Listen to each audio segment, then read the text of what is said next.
just want to say how great it was to work with Adele. You know, we only met at conference, last October for the first time. It's so fun to see everybody on Hollywood Squares, but so much funner if you can actually hug people. We got to do that and share a few laughs. And we actually worked kind of hard to make sure that this was perfect for you guys tonight. So I don't, it's called Atomic Habits, right? So I seem to have a habit of volunteering for this kind of stuff. Adele, you started it, and then I waited around to see if somebody else would say, yeah, sure, I'll volunteer. Nobody did, so we did this together, and we hope you enjoy what we came up with. We had fun. So bear with us because we did this in a PowerPoint. So we haven't done one of these in a while. Okay. So we're gonna alternate. Adele's gonna go first, and then I'll go, and then she'll go, and then I'll end it up. All righty. Atomic Habits. This is a fabulous book, and both Sunshower and I have talked about it. We've really enjoyed what we've read, and we enjoyed putting this together for y'all. I'm going to do parts of it, and then Sunshower is going to do it, just like she mentioned. The book was written by James Clear, and James was accidentally hit by a baseball bat in high school and suffered from a severe brain injury. His body shut down, he went into a coma, and his dream of playing professional baseball was shattered. But despite all of this, James believed he could become a great player. He knew that if things were going to improve, he was the only one responsible for making them happen. In college, he created good sleep, study, and strength training habits. He got his confidence back and was selected as top athlete at Denison U and named to the ESPN Academic All-American team. This showed James what good, tiny habits could do. Atomic, an extremely small amount of a thing, the single irreducible unit of a larger system, the source of immense energy. And the word habit, a routine or practice performed regularly on an automatic response to a specific situation. Chapter 1 is the surprising power of atomic habits. Habits are the compound interest of self-improvement. Robin's mentioned this a few times, the 1% rule. Good or bad, small habits compound over time. For example, if you can get just 1% better each day, you'll end up with results that are nearly 37 times better after 1 year. Good habits make time your ally. Bad habits make time your enemy. To understand the 1% rule, let's consider the British cycling team. After 100 years of mediocre competition, they had never won the Tour de France. They hired a new performance director who changed everything with many tiny improvements. He broke down every detail that goes into riding a bicycle, improved it by 1%, and got a significant increase when they were all put together. They made hundreds of tiny enhancements, including working with different gels for muscle recovery. Well, hopefully by now they use LifeWeight patches. And the long list of changes goes on. In just 5 years, the British cycling team had dominated the Olympics, and they also won 5 Tour de France's in 6 years. Your outcomes are a lagging measure of your habits. Your clutter is a lagging measure of your cleaning habits. You get what you repeat. And this is a great example. When we repeat clutter, we get a lot of clutter. James explains compound progress using an ice cube. Imagine you have an ice cube sitting on the table in front of you. The room is cold and you can see your breath. It's 25 degrees. Ever so slowly, the room begins to heat up. 26, 27, 29. The ice cube is still sitting on the table in front of you. Brr, 30 degrees, 31, still nothing happens. And 32 degrees and the ice begins to melt. 1 degree shift, and it has unlocked a huge change. Breakthrough moments are often the result of many prior actions. Bamboo can barely be seen for the first 5 years as it builds extensive root system underground before exploding 90 feet into the sky within 6 weeks. The hallmark of any compounding process, the most powerful outcomes are delayed. If you find yourself struggling to build a good habit or break a bad one, it's not because you've lost your ability to improve. It's often because you haven't crossed what James calls the plateau of latent potential. When you finally do break through the plateau, people will call you an overnight success. Mastery requires patience. Goals are about the results you want to achieve. Systems are about the processes that lead to those results. Forget about the goals and focus on the systems instead. It wasn't the goal of winning the Tour de France that propelled the British cyclist to the top of the sport. The goal had always been there. It was only when they implemented a system of small improvements that they achieved a different outcome. The systems of atomic habits are the building blocks of remarkable results. Focus on the overall system rather than one single goal. Atomic refers to a tiny change, little habits that are part of a larger system. Habits are like the atoms of our lives. They are both small and mighty. Sunshower, if you'll please take it to the chapter 2. It's such an atomic book. Can you imagine having a book that's been on Amazon and got every kind of award that Amazon even gives for this just this one book? And how many copies? It says it says 10 million copies sold, but I think it's even more now. It's an excellent book. So let's see what happens if I share a screen now. Hang on, you guys. Here we go. Aha. Can you see Perfect. it? Yes. Okay. Aha. So I'm doing chapters 2 and 3 right now, and chapter 2 is all about how your habits shape your identity and vice versa. So see that like target like looking thing? So in this case, it's talking about outcomes are the things that you get, processes are the things you do, and identity is what you believe. Sunshine, I think you need to shrink it in your screen because we can only see part of the screen. Oh, I don't know how to fix that. Okay. I really don't know how to fix that, you guys. Okay. I see it all. Gregory, is it? Oh, really? Okay. I mean, Oh, there. I've I seen fixed it. It was my bad. I got it. Oh, Okay, giddy. good. Oh, giddy. Okay. So just to take that, what we were just saying a little bit further and look at it from a bit of a different perspective. If you look at the outcome-based habits, they're starting in your external world, and then you're progressing towards yourself. But if you create identity-based habits, you're starting from your own belief systems and working outwards. Works a whole lot better, it turns out. So how about an identity change then? So how about this? The goal is not just to like read a book, it's to become a reader. And the goal is not to run a marathon, it's to become an athlete. Got to own it, you guys.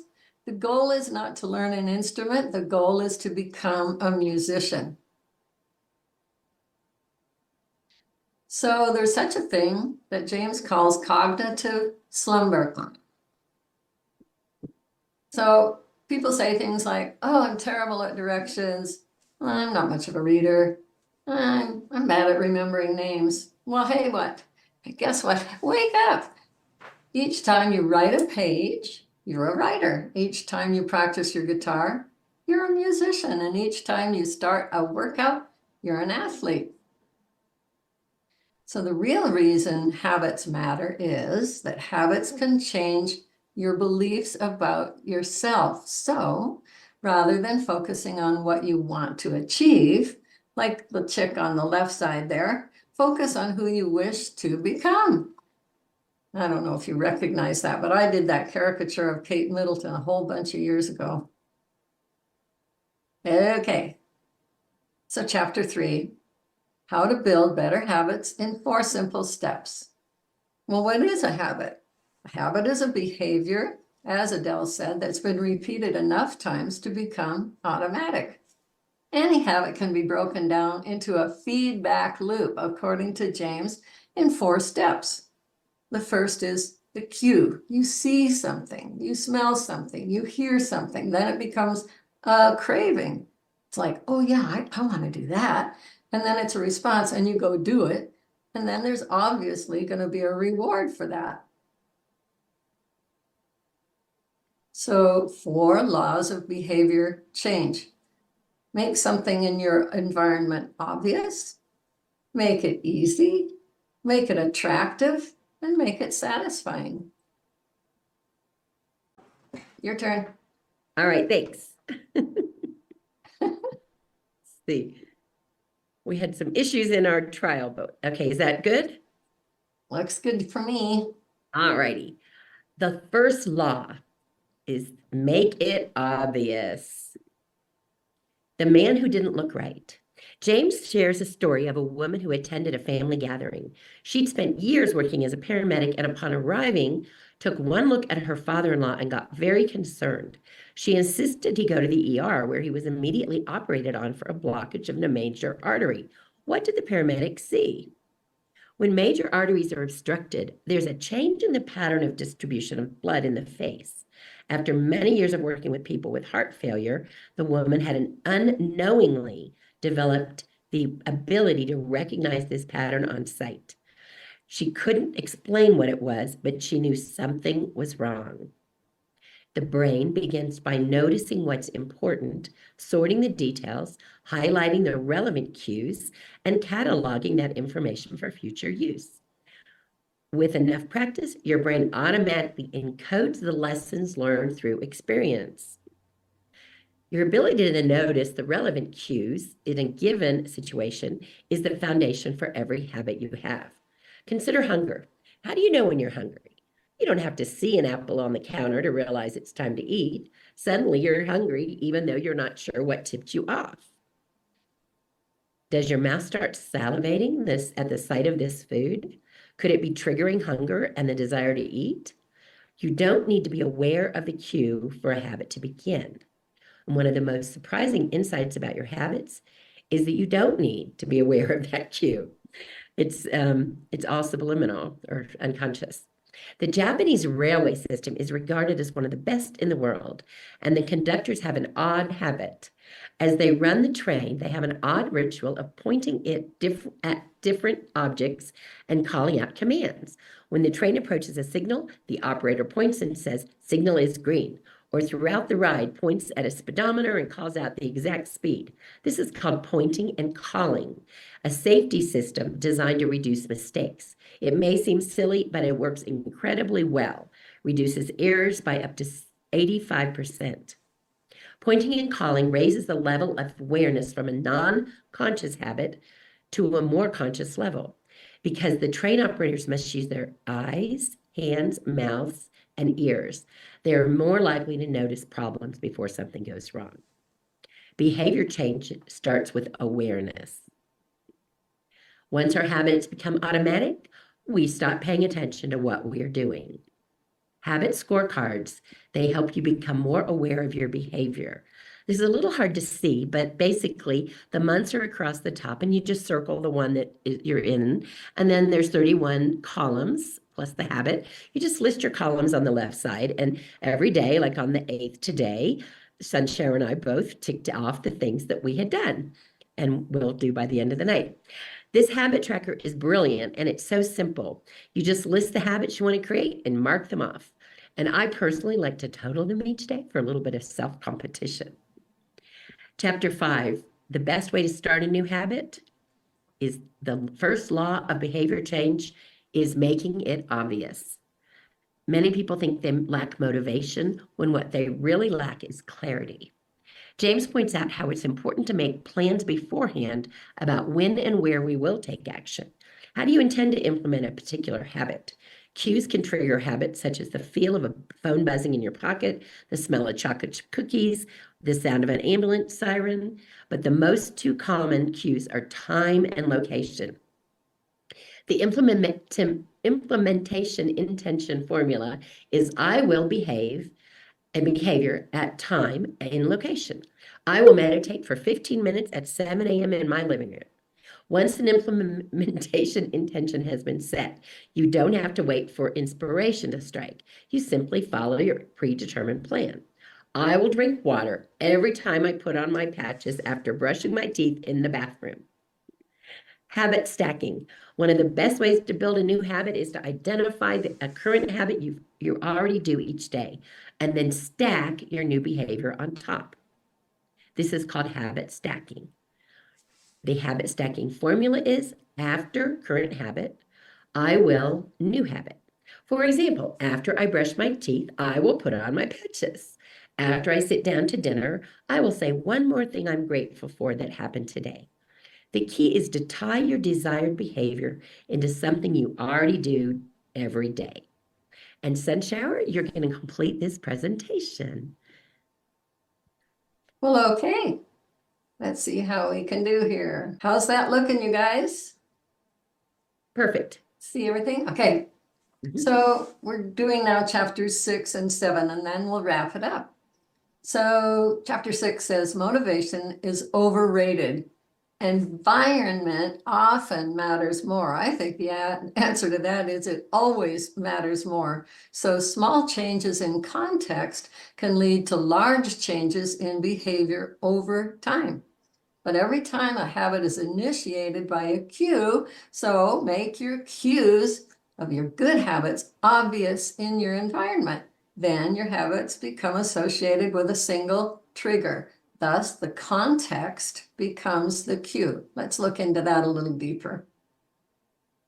So as I said, I think that the environment thing is the big key here. It's like the invisible hand that shapes human behavior. So simple environmental changes. So something like, hey, if you want to drink more water, then how about putting some glasses of water in common places in your home or your office? Various rooms, different glasses of water. Hey, let's drink to that one. To your health.